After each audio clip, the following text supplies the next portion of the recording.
Einen wunderschönen guten Tag. Herzlich willkommen bei der neuen Reihe zu Fakt, der Fashion Community Talk.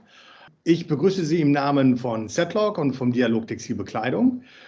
Heute haben wir uns das Thema Pakistan ausgesucht und ich freue mich Ihnen gleich Azfar Hasan aus Pakistan vorzustellen und Deniz Thiede, zwei ausgesprochene Experten, was das Thema Pakistan und die textile Lieferkette angeht.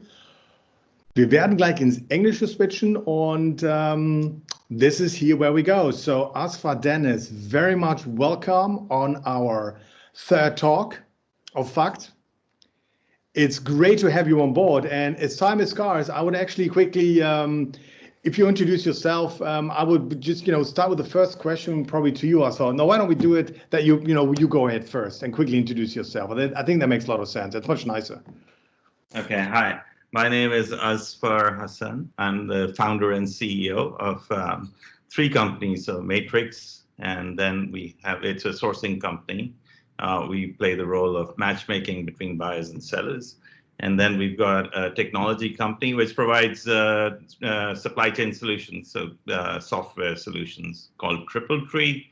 And then finally, we've got a brand which has a micro factory and it's doing on-demand manufacturing called Lulu Sir.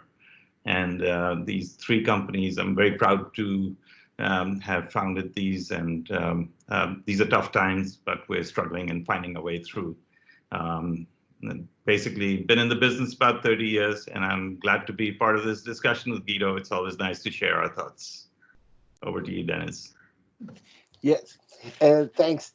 I'm Deniz Thiede, and I'm supporting the Matrix and Tree marketing and sales activities in Europe and also in the US and Asia. And nowadays we are also a member of the DTB, and this is how we know you, Guido. And we are happy to contribute now with this interview and give some insight about Pakistan.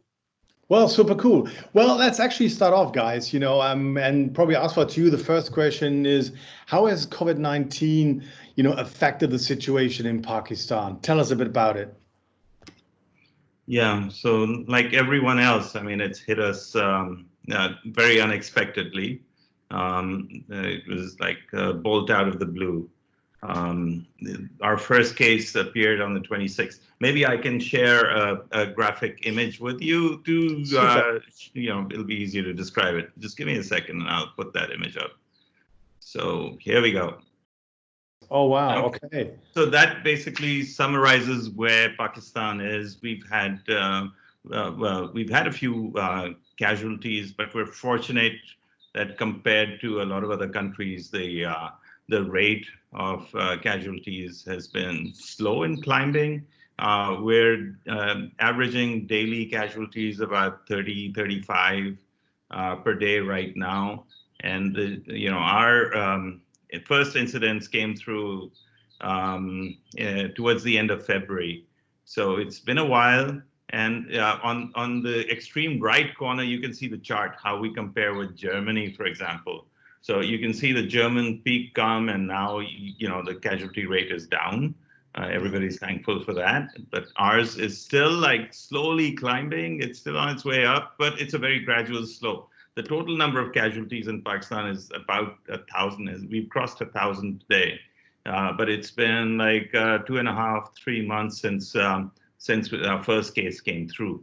So we don't know exactly where this is going or why the casualty rate is low. People speculate it could be the immunity in the community, whatever. And on the map, you can see these two large dots. These are the two big cities where production also is, the main supply chain centers. The one in the north is Lahore, and the one in the south, which is the port, is Karachi. And both these places have a large amount of factories. So basically, Pakistan had gone into a lockdown initially for a few weeks. And after that, they've been slowly easing off on the lockdown situation. So the factories were allowed to start production very soon because they had export orders. So the government allowed them under certain conditions and SOPs. And then as of yesterday, they've announced opening of the malls and the stores as well. So basically, along the way, they've been slowly easing down on people coming out and going about their businesses and activities. We're not completely out of the lockdown because the timings are regulated, days of the week are regulated, and there are very strict SOPs that you're supposed to comply with. So that's the situation here right now. We're hoping that, with the summer coming in and we have some more immunity built into the community so that we can get over this casualty rate and it starts to tip downwards. Of course, we have limited resources to be able to test in millions, but we are testing about 20,000 tests a day in the country. And we've got a hit rate of 10%, about 10% on those tests. So we've crossed 45,000 right now, 46,000 in terms of people affected by the virus. Okay, that is okay. Thank you very much for that. So when we look at apparel export and the export sector, and how was that affected, and are you getting any support? Well, it's a mess, to be honest. Initially, everybody went into a shock. A lot of customers reacted. The first part of the reaction was, we don't know where this is going to go. Everybody needs to protect their business. A lot of customers initially suspended their orders, which eventually would mean cancellations. Some customers were very rude. They just left production on the floors and left. No knowledge about when they could restart or when they will come back and pick those up. So the factories were also shut for about a week or two. Then they were allowed to come back and service some of the orders that were in line. Then some of the customers started juggling those orders around, but generally everybody extended their payment terms. So that's been a big hit for people. They got to produce this extra cash flow for 1 or 2 months when they're already suffering losses. So that's a big dilemma for the manufacturers. Those parties and those manufacturers and those businesses that were borderline are question marks, so because we don't know if they've got enough cash to sustain themselves through these 2 or 3 very tough months. Their inventory is lying, dormant. There's a lot of fabric and materials that people haven't picked up. Production has been slow. The workers are demanding their pays. The government stepped in and said, we will subsidize anybody who's jobless. But you know how the government works. They say something and delivery is another thing. And they also said that they will finance those companies through the banks that promise to not lay off any workers. But I haven't really seen cases where this has been followed up and people have said we'll avail of the loan facility at low interest rates to pay for workers' salaries, etc. Also, another big problem is the supply chain. Although Pakistan is pretty vertical, and that works to our advantage because cotton is grown domestically, and it's a vertical industry. We import a lot of trims, maybe like price tags and UPC tickets, etc.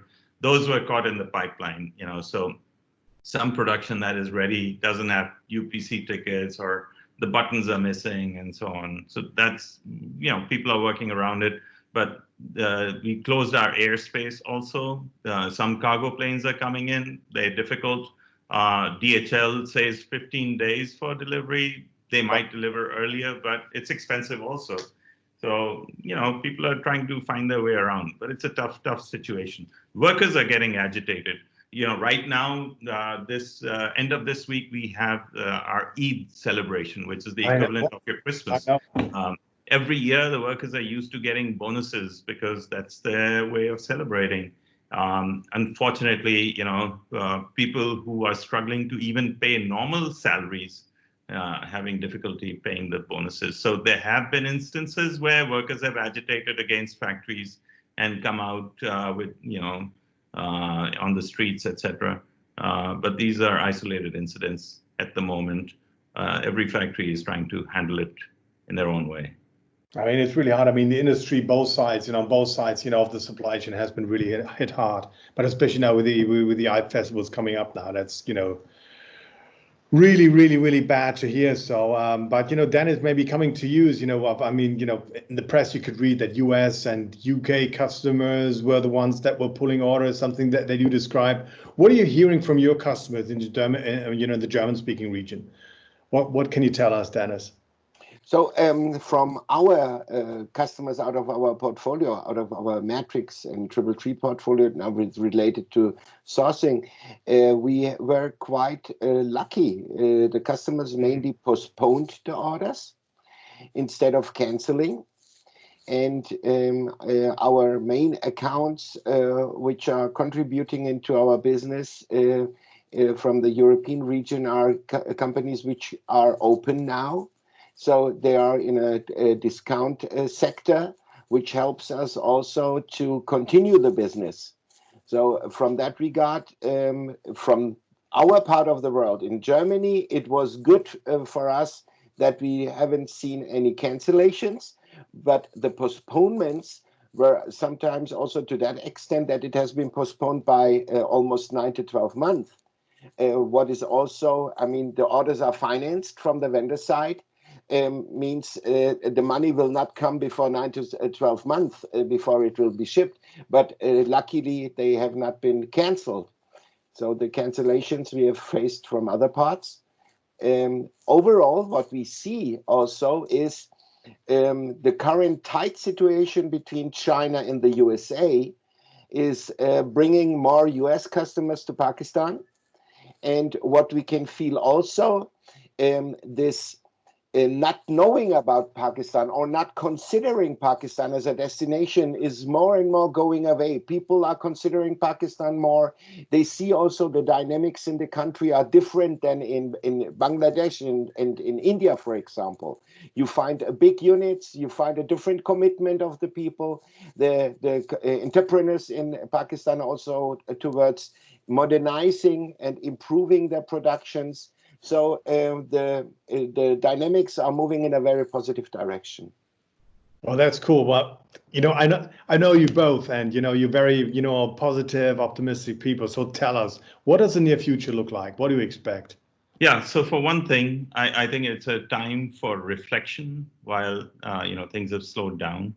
People are looking inwards as to how they can improve themselves and their processes coming out of it, and what the world may look like.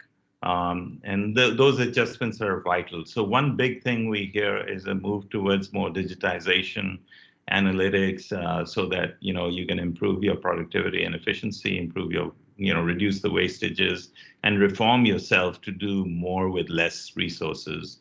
One of the things we joke about is that the air is so clean when we've all stayed at home. The environment has become so much better. Same here. So we all have this realization that there's a respect for the environment. There's a respect for doing things in a better way coming out of this. Our lives are precious.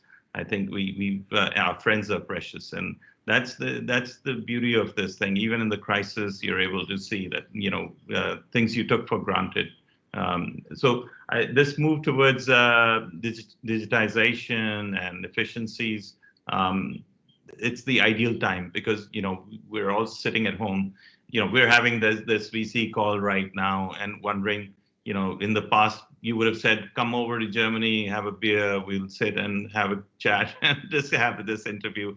But right now, there's so many meetings, you look back and say, hey, we could have done it on Zoom or, Skype or whatever. People are using these tools and still have that same level of social interaction. And work is still getting done, maybe even in a better way in a lot of cases. So, we're finding new ways, and that's just how the human race is. So I see of course, the people are going to be cash strapped right now, but in 2 or 3 months, they'll be able to see the future a little more clearly as stores open up. They see consumer behavior, and they'll be able to plan the year ahead. And it will still take 2 or 3 years, but I think it's important that we are able to have some visibility on the future so we can plan our resources and how we plan to use these to, expedite our own efficiency levels. Oh, okay. Yes, I fully agree also what Azfar said. What I see is also I work more than before. In the morning, I start with sessions in China. Then in the evening, I end with sessions in the USA. So I love this new possibility that having the meetings all over the world. I said, my wife said, "Do you miss traveling?" I said, "I continue to travel, just I travel with my fingertip from session to session." So from that regard, I also think our new normal will be with a better awareness about how we use our resources, how we use also our time. If I think of how much time I spent in the car and in the plane, we can make our work life also more efficient with the systems. And we also feel customers which were before a bit reluctant to go into video conferences are all of a sudden open to do it because they see the relation cannot kept in another way. So I also think it will improve our business normality towards a direction which will improve the relations even by having closer relations through these channels. Super good. Gentlemen, I really enjoyed this talk. And I can't tell you what, I'm looking forward to the next beer that we're going to have personally. So that as well. Yeah. Well, thanks very much. Thank you so much. I'll say goodbye to Pakistan. I'll say goodbye to Essen. And I'll switch back to Germany. Ich vorher auch. Ich hoffe, Sie fanden das interessant. Mir hat es sehr gut gefallen, auch zu sehen, wie die Situation einfach ist. Sehr wertvolle Informationen. Und schauen Sie wieder rein beim nächsten Mal, zum nächsten Video. Bis dahin, auf Wiedersehen und tschüss.